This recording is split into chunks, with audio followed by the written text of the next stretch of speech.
Olá pessoal, bem-vindos ao De Frente com o Texto. Esse é o nosso canal de estudo da Palavra de Deus. Certa vez em sala de aula eu estava dando ênfase na importância de estudar com seriedade as Escrituras. E um aluno me interrompeu mencionando Paulo aos Coríntios, 2 Coríntios capítulo 3. A letra mata, mas o Espírito vivifica. Ele estava convencido de que a letra a qual Paulo se refere é o estudo. Então a gente não pode estudar muito, senão a gente fica um pouquinho pirado. É claro que esse não é o significado do texto. Acontece que os pressupostos daquele aluno incidiu sobre ele de tal maneira que o fez pensar que Paulo estava falando sobre isso.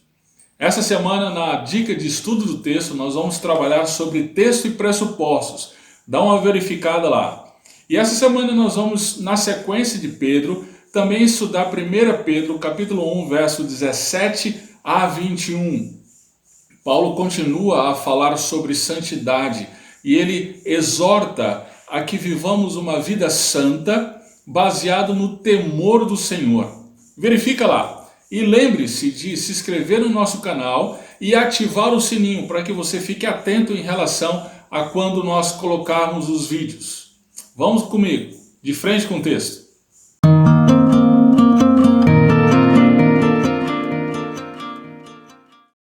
O nosso texto de hoje está inserido dentro de uma unidade maior. Essa unidade maior nós temos visto desde o nosso encontro passado, é o capítulo 1, verso 13 ao capítulo 2, verso 10.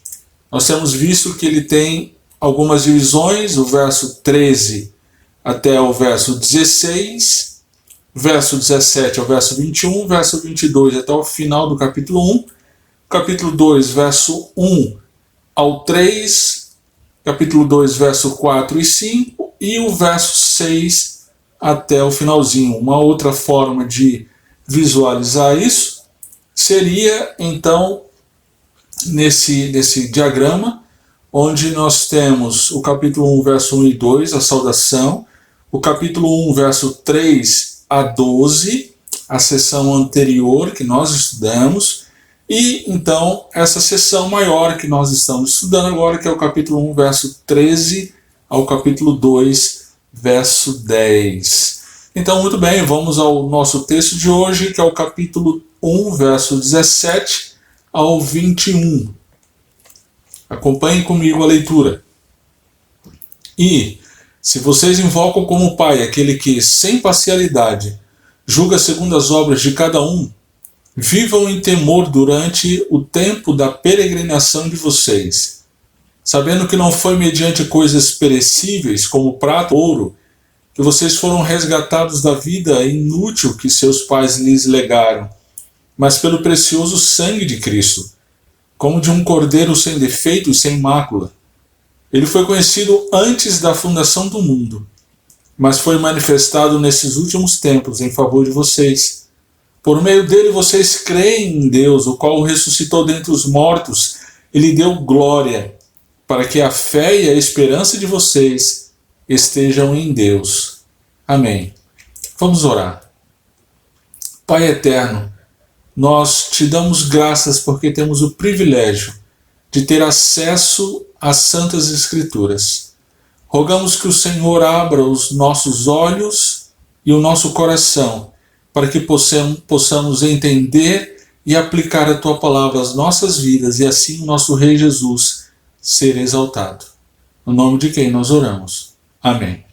Muito bem, em poucas palavras, o que Pedro está dizendo nesse texto é que a vida santa está fundamentada no temor a Deus, que vem da consciência do resgate efetuado por Cristo, conforme plano eterno que nos trouxe a fé e a esperança. Essa é a mensagem central desse texto, nós vamos entendê-la melhor agora em seguida.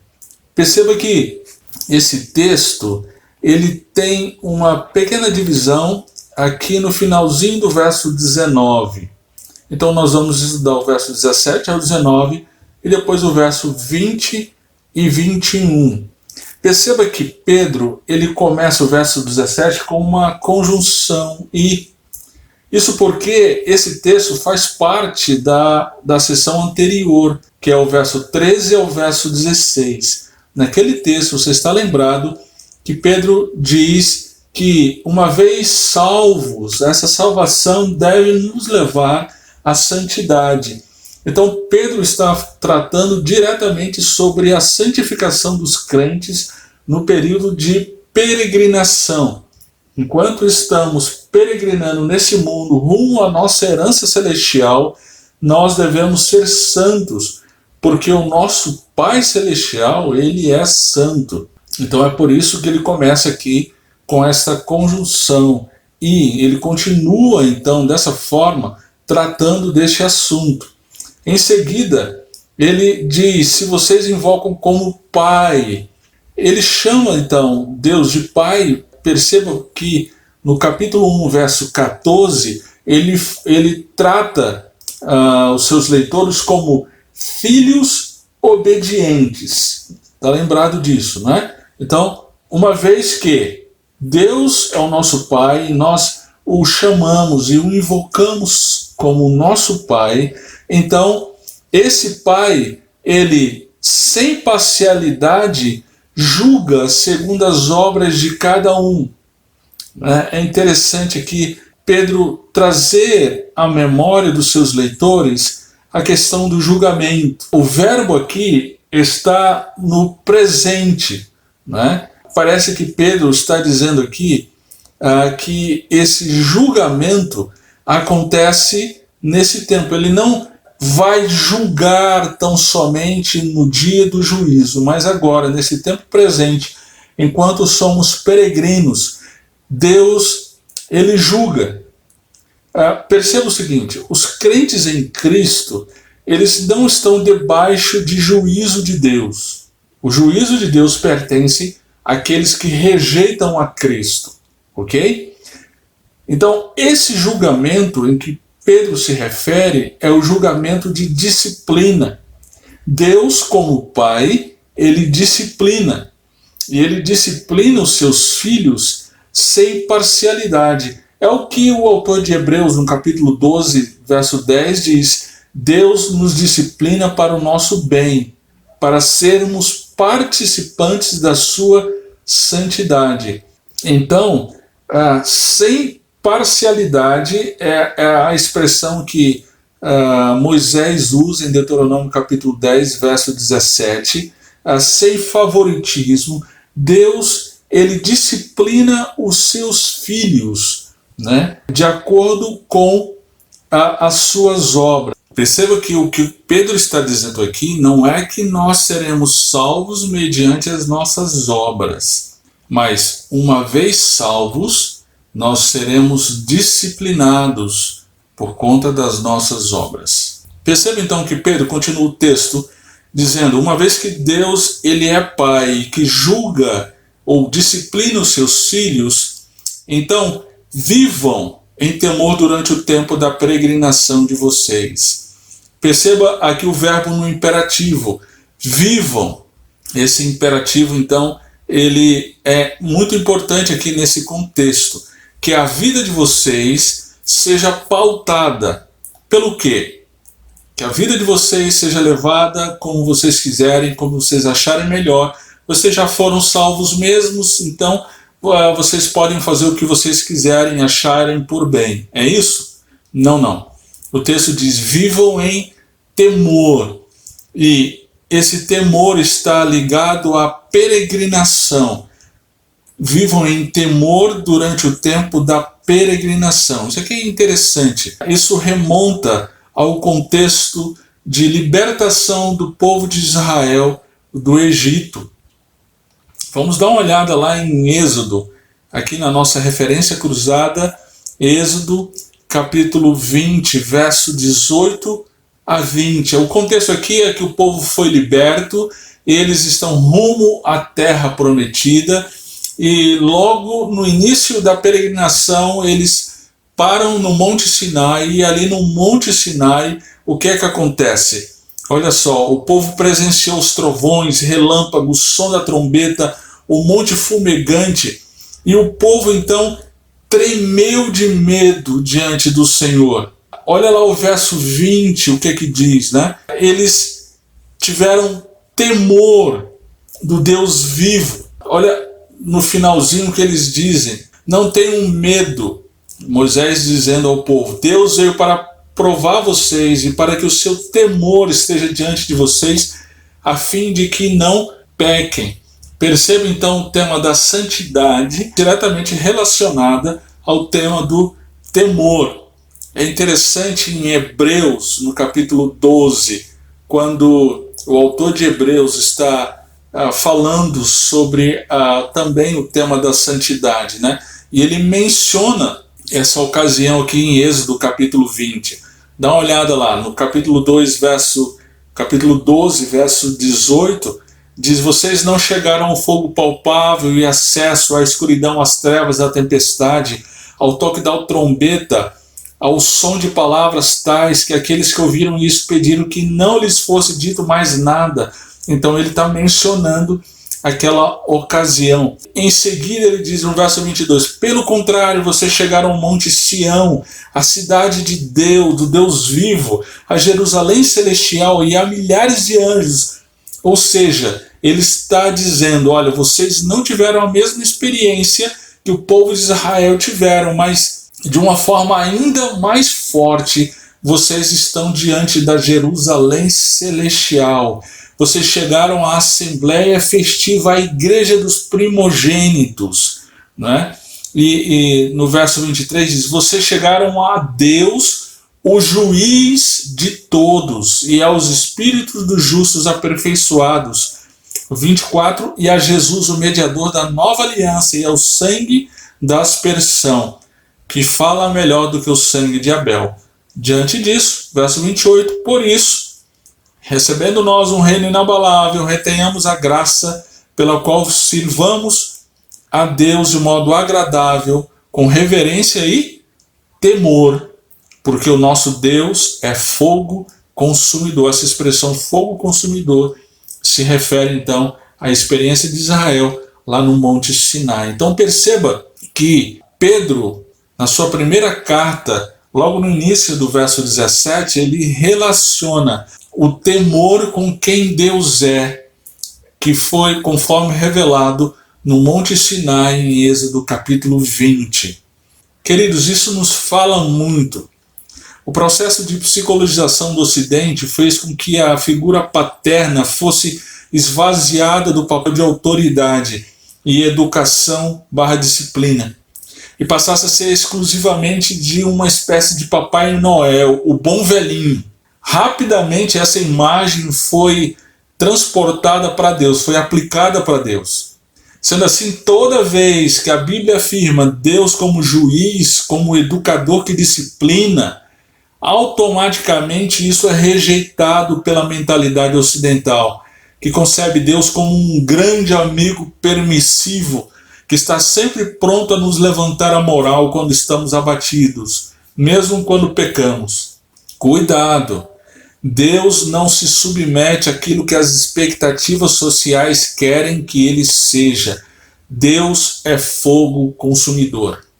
Agora, essa vida santa, ela é baseada não somente no fato de quem Deus é, ele é o nosso Pai, e como Pai ele disciplina quem ele ama, mas também é baseada na consciência daquilo que Deus fez por nós.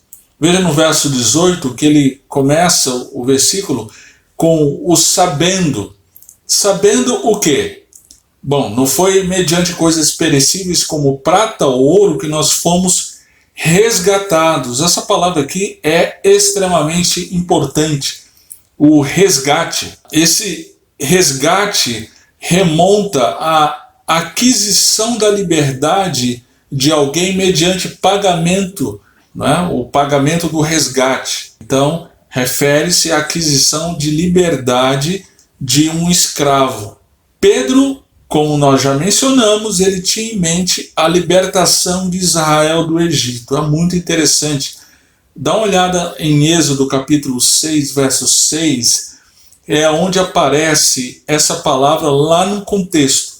A promessa que Deus faz a Moisés e também a Israel é o seguinte: portanto, diga aos filhos de Israel, eu sou o Senhor, vou tirá-los dos trabalhos pesados no Egito, vou livrá-los da escravidão, vou resgatar vocês com o braço estendido e com grandes manifestações de juízo. Depois, lá no capítulo 15, verso 3, quando o povo finalmente então é liberto, e ali no verso 13, Moisés está então cantando ao Senhor, né? Cantando de júbilo e alegria por aquilo que o Senhor tinha feito.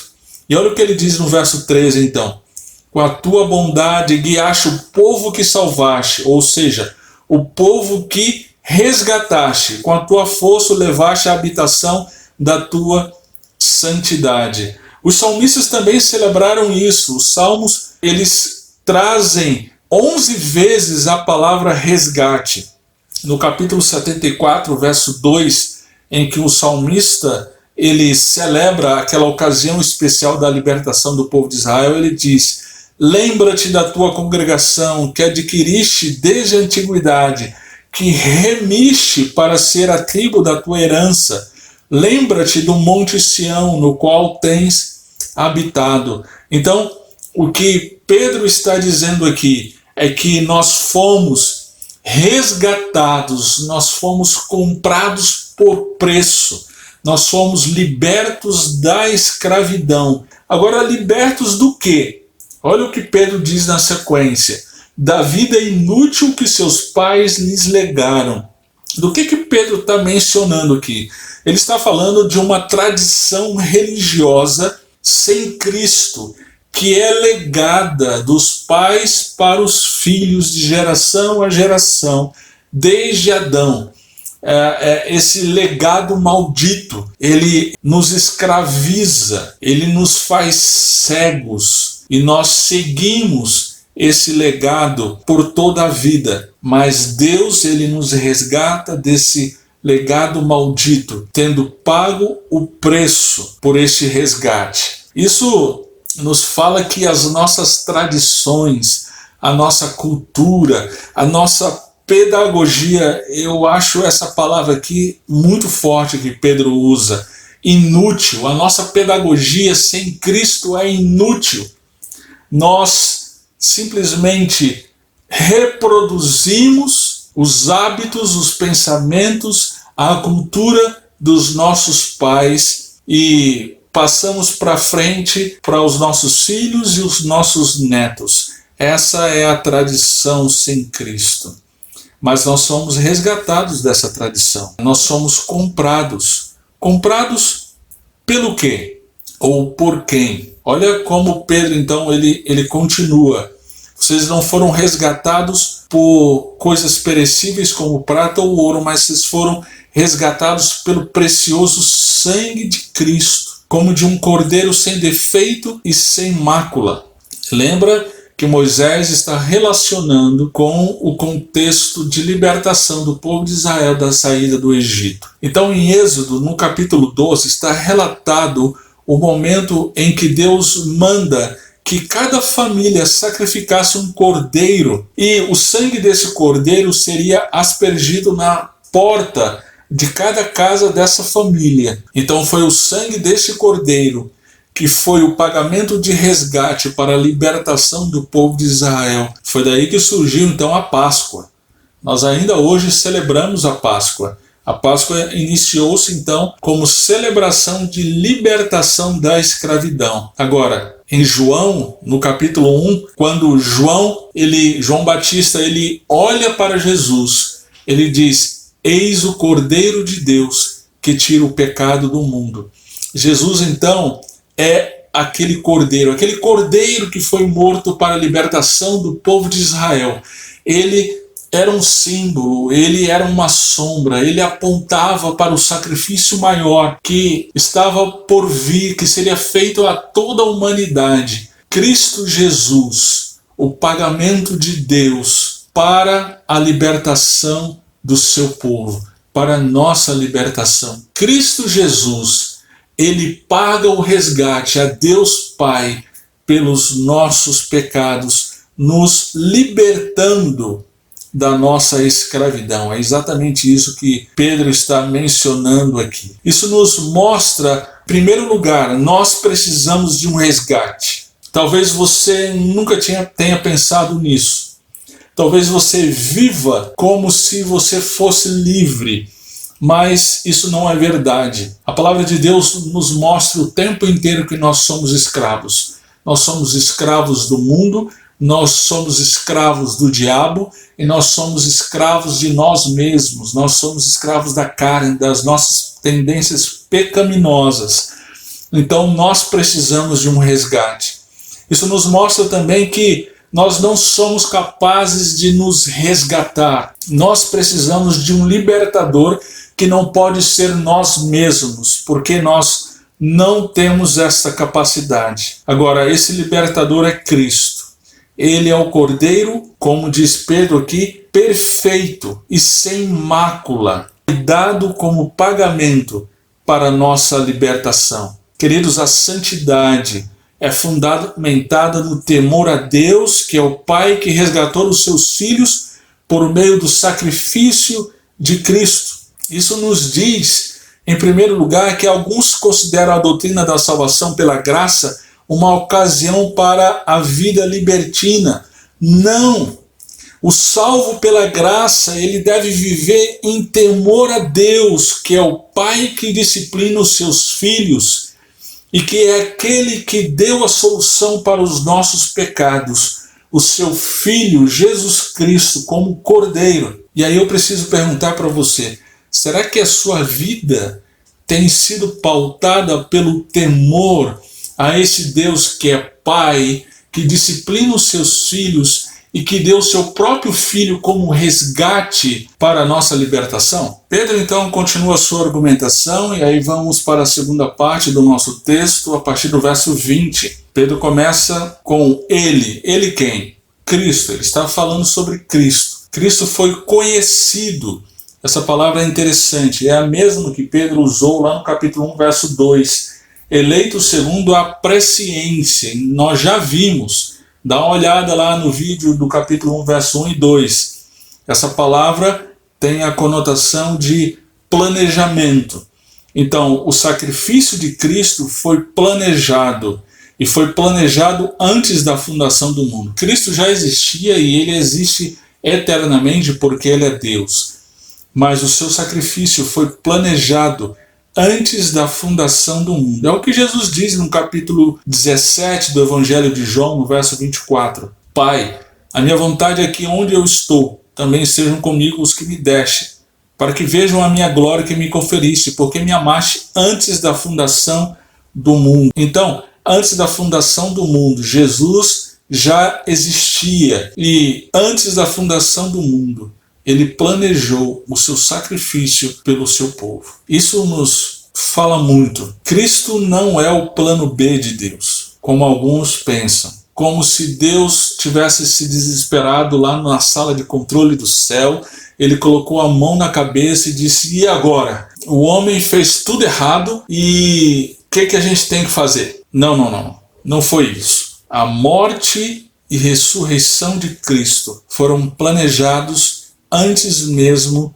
que os mundos fossem criados. Queridos, o coronavírus pode nos pegar de surpresa, mas a história humana, ela arruma de acordo com o plano eterno de Deus. Aleluia.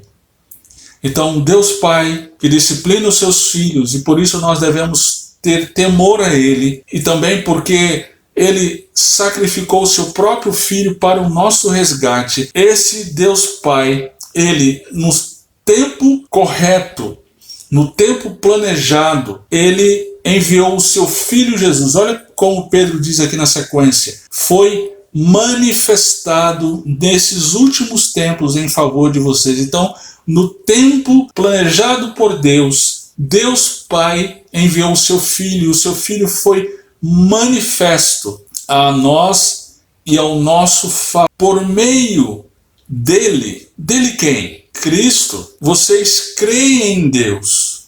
A fé, a nossa fé, ela veio por meio de Jesus Cristo. aquele que Deus ressuscitou dentre os mortos e lhe deu glória. Queridos, o sacrifício de Cristo foi planejado antes da criação e manifesto nos últimos dias para que a nossa fé e esperança estivessem em Deus. Perceba que esse mesmo Deus é o Deus que nós cremos, é o nosso Pai que nos disciplina no tempo de peregrinação, mas o nosso Pai que enviou o seu Filho Jesus Cristo para o nosso resgate. E por isso nós temos fé e esperança nele. A vida santa está fundamentada no temor a Deus, que vem da consciência do resgate efetuado por Cristo, conforme plano eterno que nos trouxe a fé